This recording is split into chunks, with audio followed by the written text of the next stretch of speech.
Since January, Stryker has done an about-face, and they've decided to implement, through a company called Broadspire, a reimbursement program for people that have these defective hips.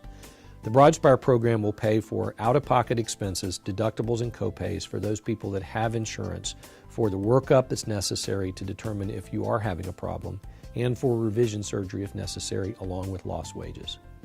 If you're uninsured, Broadspire will pay for 100% of the workup and 100% of the revision expenses, as well as the out-of-pocket expenses.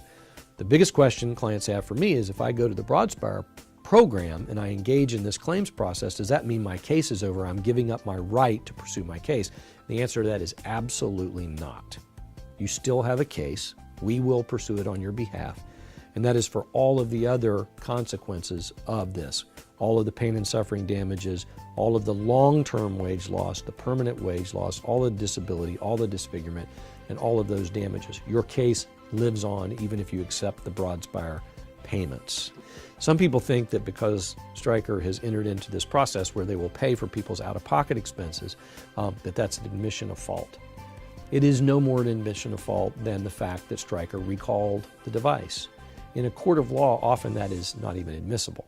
This is a goodwill, voluntary thing that Stryker is doing to get some money in the hands of those that are the most needy, those people that are having to go through testing to find out if they're being poisoned, and for revision surgery, to ensure that there's no out-of-pocket expenses to the client.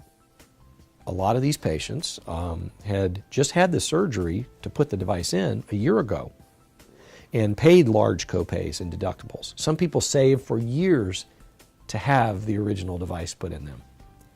They saved up and got the device put in, and now a year or a year and a half later, they're being told, some people even in the same year are being told, this has got to come out of you. You got to pay another copay, another deductible, another $5,000. The doctors didn't like hearing that. It made them feel really bad for these people. There are a lot of paycheck-to-paycheck people that had these hips in them, and they just simply couldn't afford even the diagnostic testing, let alone being able to go to a hospital and have a revision surgery and pay the thousands of dollars of copays and deductibles.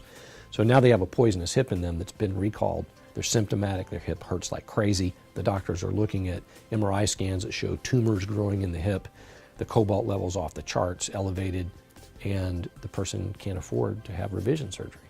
So if I was that patient's doctor, that would irritate me. And if I'd been told that by the company, we're going to make this right, I would make noise. And I'm sure a lot of doctors made a lot of noise.